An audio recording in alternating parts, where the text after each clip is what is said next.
Amados irmãos da Igreja Batista de Rondão, privilégio estar com vocês novamente através desta mensagem.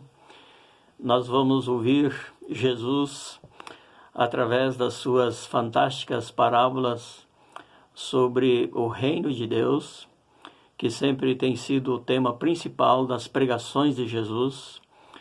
E nesse sentido ele vai nos levar aos campos, às lavouras, vai nos levar ao cenário onde há o semeador, onde há o trabalho de muita paciência de quem lança sementes, aguardando o grande dia da colheita. Jesus, ele nos compartilha em Marcos capítulo 4, 26 a 29, inicialmente, dizendo assim: o reino de Deus é comparável a um homem que lança a semente à terra. Vejam só, um homem que lança a semente à terra. Aqui temos um homem, como nós, sendo usado como exemplo de lançando a semente sobre a terra. E o que acontece? Esse homem agora, tendo lançado a semente, não tem o que fazer. Porque diz aqui no verso 27, quer esteja ele dormindo à noite, quer ele esteja de dia, acordado, isto quer dizer, ele vai naturalmente seguir a sua vida, a sua rotina normal, ele vai cuidar de outros afazeres, ele vai descansar, ele vai trabalhar, vai se ocupar, mas a semente ficou lá na terra. E o que acontece? De repente, esta semente acaba brotando, crescendo, e então Jesus diz no verso 27 final, que esta semente brota e cresce sem que este homem saiba como que isto aconteceu. É claro que Jesus está ressaltando o fenômeno divino em todo o processo de uma planta, desenvolvimento e também a sua maturação. Nós sabemos muito bem que o semeador ele não pode fazer chover, ele não pode fazer com que haja sol, ele não pode fazer com que a planta se desenvolva. Pois Jesus ainda diz no verso 28, a terra produz o grão por si mesma, primeiro a planta, depois a espiga e por último o grão que enche a espiga.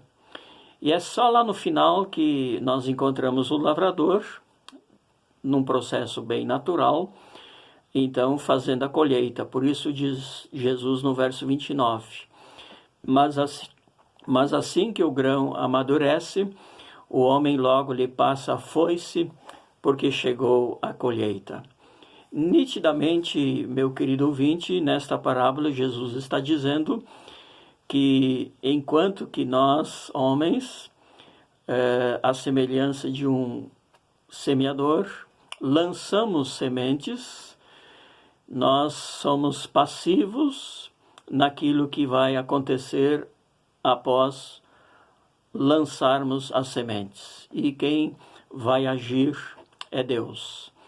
Lembrando que Jesus está nos ensinando sobre o reino de Deus. Portanto, tudo que nós vamos fazer em nome do Senhor, no seu reino, tem esse princípio muito importante. Nós fizemos algo, mas o principal e o impossível é Deus quem realiza. Você está orando por alguém? Continue orando. É Deus que pode mover corações. Você está evangelizando alguém? Continue evangelizando, pois é Deus, pelo seu Espírito, que convence corações. Você está preocupado para que a tua vida seja cada vez melhor? Pois bem, dedique-se. É Deus que vai transformá-lo e vai aperfeiçoá-lo e vai também santificá-lo dia após dia. Deus age e nós, humanos, nos entregamos a Ele pela fé, obediência e com desejo profundo de experimentarmos a ação de Deus sobre nós. No início do capítulo 4, nós encontramos a parábola tão conhecida do semeador. Vejam algumas coisas aqui, outra vez como novidade e também como destaque. Enquanto semeava, parte da semente caiu à beira do caminho, e vieram as aves e a comeram. Outra parte caiu em solo pedregoso, ali havia terra muito rasa. Diz praticamente que não havia terra, e logo brotou, pois a terra não era profunda. Mas quando saiu o sol, esse a queimou, e como ela não tinha raiz, secou. Outra parte caiu entre os espinhos, os quais crescendo sufocaram-na, e ela não deu fruto.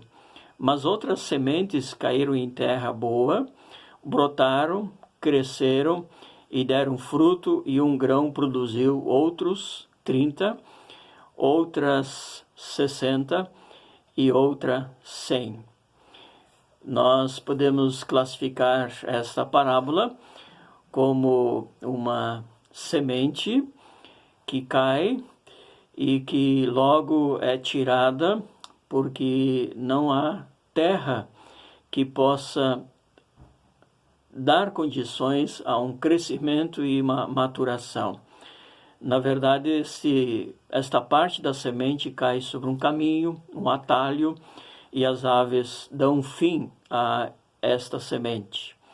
Depois nós temos uma semente que encontra uma terra, mas esta é muito fina, e o grão não há de se desenvolver, a planta não há de se desenvolver.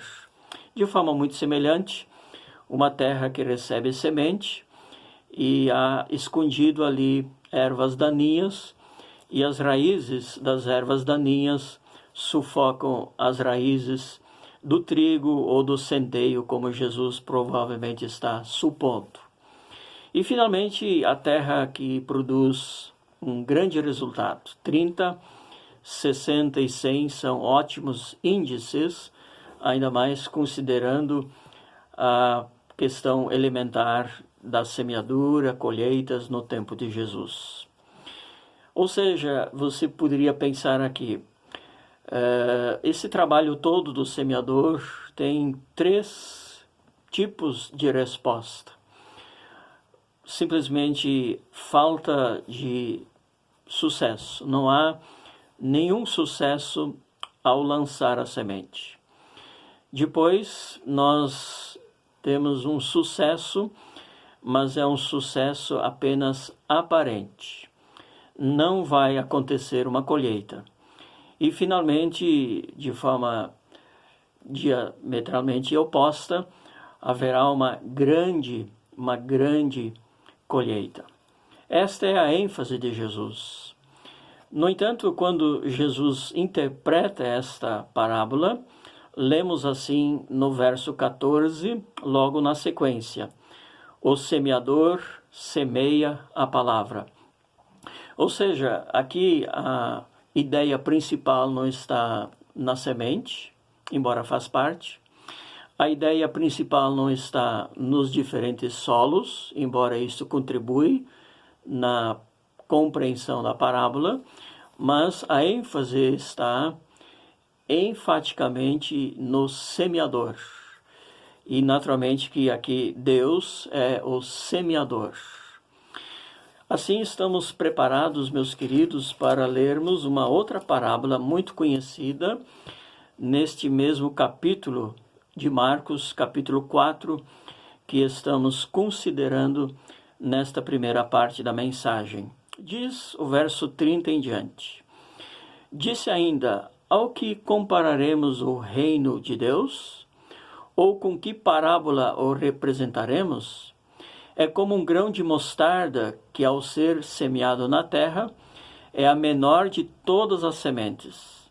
Mas uma vez semeado, cresce, torna-se a maior de todas as hortaliças e estende grandes ramos, de tal modo que as aves do céu podem aninhar-se à sua sombra. E dirigia-lhes a palavra com muitas outras parábolas, como estas, conforme conseguiam compreender. e não lhes ensinava sem usar parábolas, mas explicava tudo a seus discípulos em particular. Vai se funilando aqui a grande preocupação de Jesus em instruir os seus discípulos, e ele o faz através destas símiles, comparações, analogias, figuras de linguagem. E então concluímos, meus irmãos, com a leitura da parábola do grão de mostarda, que o reino de Deus começa de uma forma tão pequena, como Jesus iniciou seu ministério com apenas 12 homens, e hoje são tantos e tantos espalhados no mundo inteiro que se tornaram seus discípulos, seus seguidores e que fazem parte do seu reino.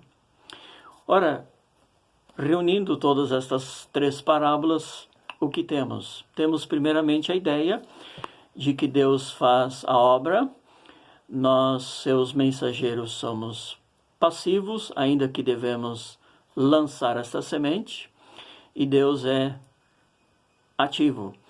Ao mesmo tempo, a ênfase está em Deus como quem, em última análise, é o grande semeador.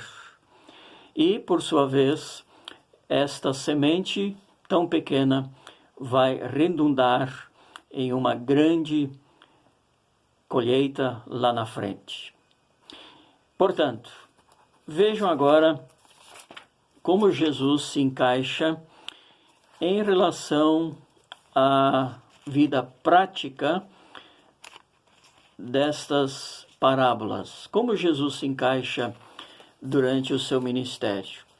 Nós sabemos que um dos seus meio-irmãos era Tiago, pois em Marcos 6, verso 3, lemos que Jesus tinha irmãos e ele também tinha irmãs, e provavelmente o irmão mais velho era Tiago. Aprendemos do capítulo 7, verso 5 do Evangelho de João, que os irmãos de Jesus não criam nele. E ainda somos surpreendidos com o capítulo 3, versículo 21, de que os próprios irmãos de Jesus não conseguiam interpretar corretamente a pessoa de Jesus. Porém, ao lermos Atos capítulo 1, verso 14, encontramos os irmãos de Jesus junto com todos os demais reunidos em Jerusalém, aguardando o dia de Pentecostes. Muitos estudiosos entendem que entre a ressurreição de Cristo e o Pentecostes, nestes 40 dias, houve grande transformação na vida dos irmãos de Jesus e, em especial, em Tiago. Por que eu estou ressaltando esse personagem Tiago? Porque Tiago é o autor da carta que nós conhecemos exatamente por esse nome. Nós lemos assim, Tiago, capítulo 1, verso 1, Tiago, servo de Deus e do Senhor Jesus Cristo, às 12 tribos da dispersão, saudações. Meus irmãos, considerai motivo de grande alegria o fato de passardes por várias provações. O que nós encontramos é o fato de que Tiago, escrevendo a sua carta, provavelmente entre os anos 40 e 50, muitos localizam a data 45 depois de Cristo. Pois bem, os evangelhos Mateus, Marcos e Lucas e João foram escritos final do ano 50, provavelmente Marcos primeiro e depois Mateus, e como o último evangelho que foi escrito João, finais dos anos 80, talvez até mesmo no ano 90. Então, a fonte do ensino de Tiago Primeiramente, não são os evangelhos escritos, e o que os estudiosos percebem claramente ao ler Tiago, nos seus 5 capítulos, tem muito a ver com Mateus capítulo 5, capítulo 6 e capítulo 7, onde nós temos o Sermão do Monte. Há 20 conexões entre o conteúdo do Sermão do Monte e a carta de Tiago. Ora, se os evangelhos ainda não eram fonte para Tiago, porque ainda não haviam sido escritos, então nós ficamos surpresos, porque embora Tiago só veio a crer e só veio a entregar a sua vida a Cristo Jesus após a ressurreição do Senhor, mas presume-se que Jesus exerceu sobre Tiago muita influência. E por outro lado, embora Tiago não viesse a crer em Jesus durante o ministério de Cristo, Jesus já estava semeando a palavra à sua família, aos seus familiares, e com certeza muitos puderam ser influenciados por Jesus, ainda que não temos isto registrados de maneira direta nas Escrituras. Vejam só, Tiago inicia dizendo: meus irmãos, considerai motivo de grande alegria o fato de passardes por várias provações. Pois é em Mateus que Jesus vai dizer que os cristãos devem ficar felizes se eles sofrerem por serem obedientes ao Senhor. No capítulo 5 de Tiago, versículo 12, nós lemos: mas, meus irmãos, sobretudo, não jureis nem pelo céu, nem pela terra, nem façais qualquer outro juramento, seja, porém, vosso sim, sim, e vosso não, não, para não cairdes em condenação.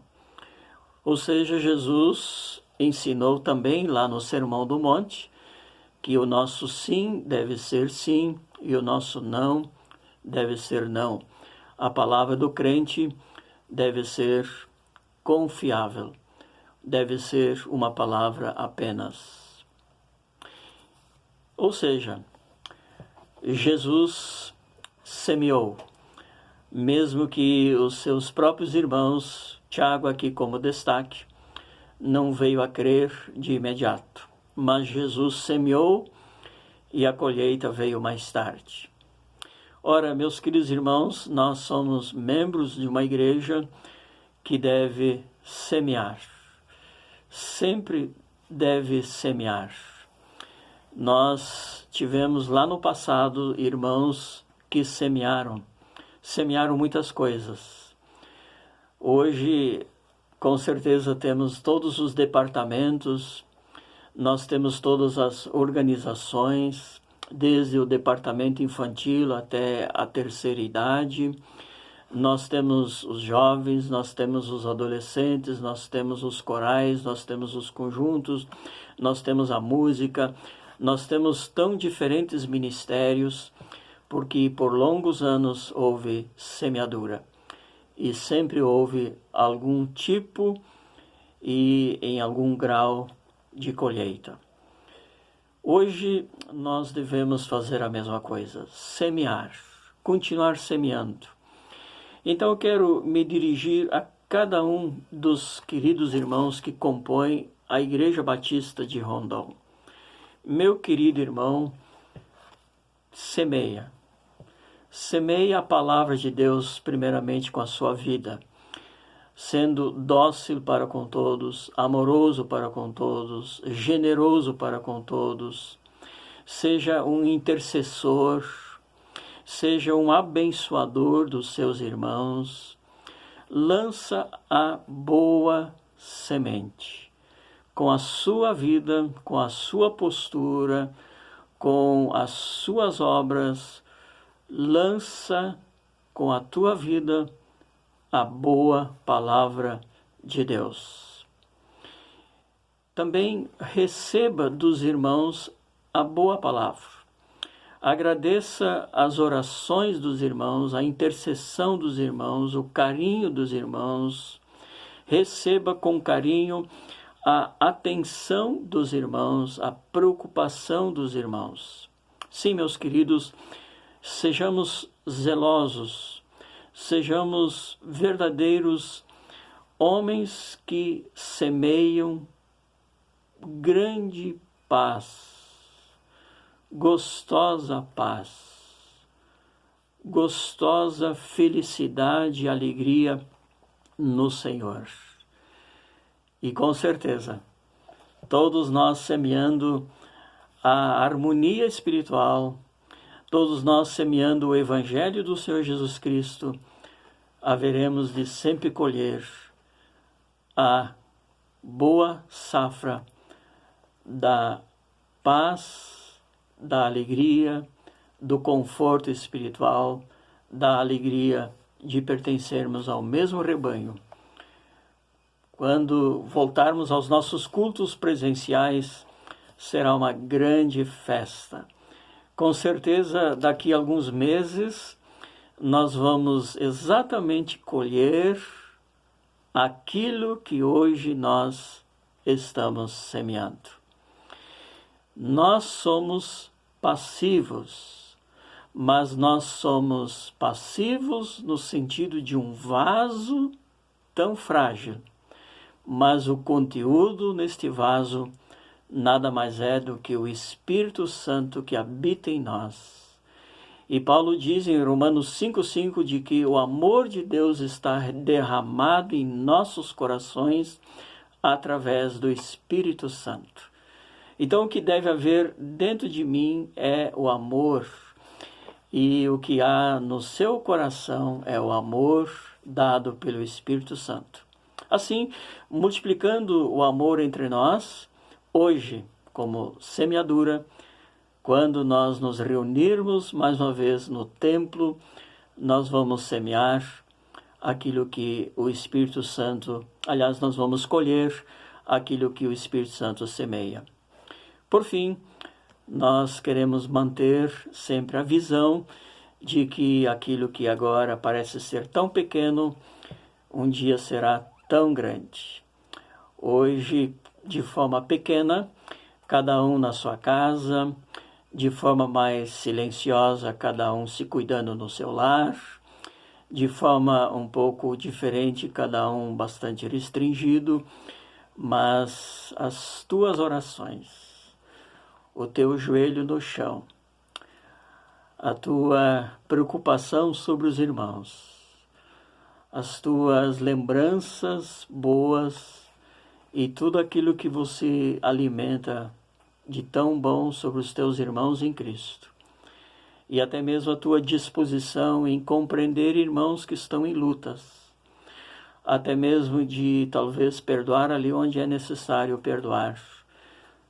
Tudo isto são sementes boas.